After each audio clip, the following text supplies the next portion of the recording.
Amen. Praise the Lord. Good morning. जय मसीह की। परमेश्वर का धन्यवाद कि एक बार और परमेश्वर ने हमारे जीवन में उत्तम कार्य किया है और आशीष दिया है और हमारे जीवन को अपनी महिमा के लिए चुना है। और उसकी एक अद्भुत योजना है कि मैं और आप परमेश्वर की उपस्थिति में, परमेश्वर की मौजूदगी में बढ़ते हुए, परमेश्वर को धन्यवाद देते हुए उसके नाम को ऊंचा कर सके। और ये एक अद्भुत योजना है परमेश्वर की कि अपने पुत्र को हमारे जीवन के लिए एक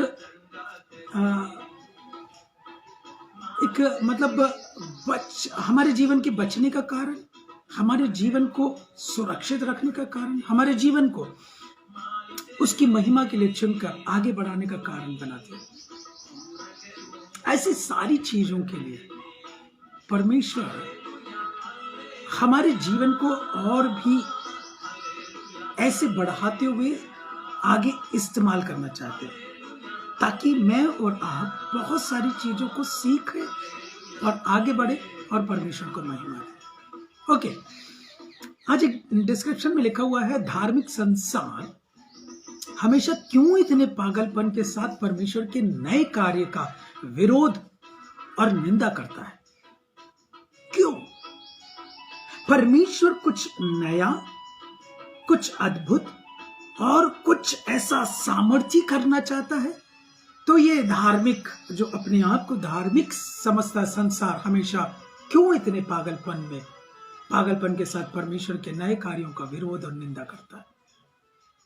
हम जो कर रहे वही ठीक है, हम जैसे चल रहे वैसा ही ठीक है, ये समझकर हमारे जीवन या अपने जीवन को वो लीन और लिप्त रखते। तो जो हमारे जीवन में परमेश्वर प्रदान करते हुए, जैसे कि लिखा हुआ डिस्क्रिप्शन में और मैंने यहाँ पर लिख भी दिया मैसेज में, धार्मिक संसार हमेशा क्यों इतने पागलपन के साथ परमेश्वर के नए कार्य का विरोध और निंदा करता है। एक वचन जो आज के मनन के लिए, हमारे जीवन के लिए है, 11 अध्याय रोमियो की पत्री, उसका कल मैंने दूसरा पद का एक लाइन भर पढ़ा था, उसके आगे आज मैं पढ़ रहा हूं। क्या तुम नहीं जानते कि पवित्र शास्त्र एलिया के विषय में क्या कहता है कि वह इज़राइल के विरोध में परमेश्वर से विनती करता है? तीसरा पद, हे प्रभु उन्होंने क्या विनती करता, वो यहाँ पर लिखा है, हे प्रभु उन्होंने तेरे भविष्यवक्ताओं को घात किया और तेरी वेदियों को ढा दिया है और मैं ही अकेला बचा हूं और वे मेरे प्राण के भी खोजी हैं। मतलब एक सच्चाई को प्रकट करने वाला इंसान हर एक को बुरा लगने लगता है, उसका विरोध, उसका सामना ना करना, उसके साथ ना जाना, उसके साथ ना खड़े होना, उसके साथ बातें ना करना, ये एक विरोध नहीं तो और क्या है? नहीं बोलते पर भी विरोध होता है। ऐसे जैसे कि एलिया परमेश्वर से विनती कर रहा है कि क्या उन्होंने भविष्यवक्ताओं को घात किया और वेदियों को ढा दिया। आगे और कुछ नई बातों को हम लोग आने वाले दिनों में सीखेंगे, पर मैं सिर्फ इतना ही लेना चाहता हूं। और आज के मनन के लिए मैंने देखा है ऐसे कई चीजें आज इस पृथ्वी पर हो रही है। यदि सोशल मीडिया की बात करें तो आप अगर कुछ ऐसी चीजें बोलते हैं तो शायद आपका नंबर ब्लॉक कर दिया जाएगा। सोशल मीडिया में आपको ब्लॉक कर दिया जाएगा क्योंकि आपने उनको आईना दिखाया। सच्चाई प्रकट करने वाला, आईना दिखाने वाला हमेशा बुरा होता है। यदि हाँ में हाँ, ना में ना, और जैसा चाहिए वैसा चलते रहे, जैसा वो चाहते हैं वैसा बोलते रहे हाँ और नहीं, तो सब कुछ ठीक रहेगा। जैसे ही आपने आईना दिखाया और आप बुरे हो जाएंगे। कल रात में मेरे एक बहुत अच्छे मित्र, हम लोग साथ में पढ़े खेले, जो वो यूएसए में है, भाई शिबू, उन्होंने फोन किया और कई चीजें पूछे और फिर उसके बाद एक चीज उन्होंने कहा मुझे बहुत अच्छी लगी।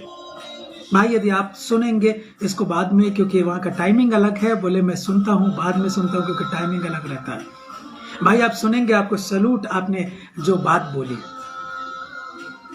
ये हर कोई नहीं बोल पाता है। उन्होंने एक बात बोली, कभी भी वचन के साथ कॉम्प्रोमाइज मत करना। भाई लगे रहो, सच्चाई को प्रकट करते रहो। कई लोग आपको इग्नोर करेंगे, कई लोग आपको एक्सेप्ट नहीं करेंगे, फिर भी लगे रहो, कभी कॉम्प्रोमाइज मत करना। तो मैंने उनसे पूछा, ऐसा तो नहीं लगा कि मैंने कहीं कॉम्प्रोमाइज किया है या कुछ ऐसे? बोले नहीं ऐसा नहीं लगा है, बाकी सच्चाई से लगे रहो और आगे बढ़ते रहो। भविष्यवक्ताओं को घात किया, वेदियों को ढा दिया, मैं ही अकेला बचा हूं, मेरे भी प्राण के खोजी हो। एलिया कह रहा है, मनुष्य कितना भी चाले, नष्ट करना, बर्बाद करना, वो कर नहीं सकता। परमेश्वर यदि एक व्यक्ति को चुनकर उभारता है कि वो सच्चाई और ऐसे एक कैसे बोलूं वो शब्द, सच्चाई और हकीकत को प्रकट करे, हकीकत को प्रकट करे, तो परमेश्वर उसके जीवन को ले जाता है, इस्तेमाल करता है और अपनी महिमा को लेता है। मैं बार बार ऐसे में याद करता हूं योना को। योना बोला मैं प्रचार करके बुरा ठहरूंगा, मैं झूठा ठहरूंगा, क्योंकि आप ना मारे, हो सकता है नहीं मारोगे आप, मैं झूठा क्यों ठहरूं? परमेश्वर बोलते जा तो यार, और एक प्रचार से वो गांव बचाया जाएगा, कर तो। पर मतलब मेरा कहने का मतलब कि परमेश्वर जो चीजें चाहता है उनके जीवन को ले जाकर इस्तेमाल करता है। तो परमेश्वर अपनी महिमा के लिए खड़ा करता है। परमेश्वर ने नियुक्त किया, निर्धारित किया, इनको ले जाऊंगा, मैं यूज करूंगा। तो मेरे और आपके जीवन को भी यूज करने वाला, निर्धारित करने वाला, तय करने वाला, ठहराने वाला, बुलाने वाला, महिमा देने वाला परमेश्वर है ना। बिना संकोच निडर होकर परमेश्वर की महिमा के लिए आगे बढ़े। जो परमेश्वर कहे वही बोलने के लिए तैयार है। योना थोड़ा सा झिझका और पीछे हटा, पर परमेश्वर ने उसको ले जाकर उसी को इस्तेमाल किया। तो भविष्यवक्ताओं यदि घात किए जाओ कोई बड़ी बात नहीं, वेदियां ढा दी जाए कोई बड़ी बात नहीं, यह चिंताजनक बात नहीं, क्योंकि लिखा हुआ है ऐसा होगा। नहीं आप चर्च में कैसे आप विरोध कर सकते हैं, हमारे प्रार्थना करने में कैसे पाबंदी लगा सकते हैं, कैसे रोक लगा सकते हैं, कैसा कर सकते हैं? मत करिए ना विरोध, मत करिए विरोध। परमेश्वर है ना, चुनकर हर परिस्थिति में कैसे इस्तेमाल करना है उसको बाखूबी आता है। मेरे और आपकी बुद्धि काम करना बंद कर देगी और बुझ जाएगी या नष्ट हो जाएगी या बर्बाद हो जाएगी। ऐसा बोलते ना, बुद्धि काम करना बंद कर दी, अब उसको ऑन कौन करेगा? सिर्फ परमेश्वर ऑन कर सकता है उसको। तो ये सब मालूम होने के बाद भी हम अपनी समझ का सहारा क्यों ले रहे हैं? हम अपनी बुद्धि क्यों लड़ा रहे हैं? परमेश्वर के ऊपर छोड़ देना, परमेश्वर को काम करने दे और परमेश्वर अपनी ओर से काम करते हुए आगे पदों में आएगा। वो सारी चीजें, वो अलग अलग चीजें आ रही, इसलिए मैंने कंटिन्यू नहीं पढ़ा उसको 8वें पद तक, सिर्फ वहीं पर रुक गया मैं। याद रखें, एलिया जो विनती कर रहा है, इन्होंने भविष्यवक्ताओं को घात किया, वेदी को ढा दिया, मैं अकेला बचा हूं, मेरे भी प्राण के खोजिए।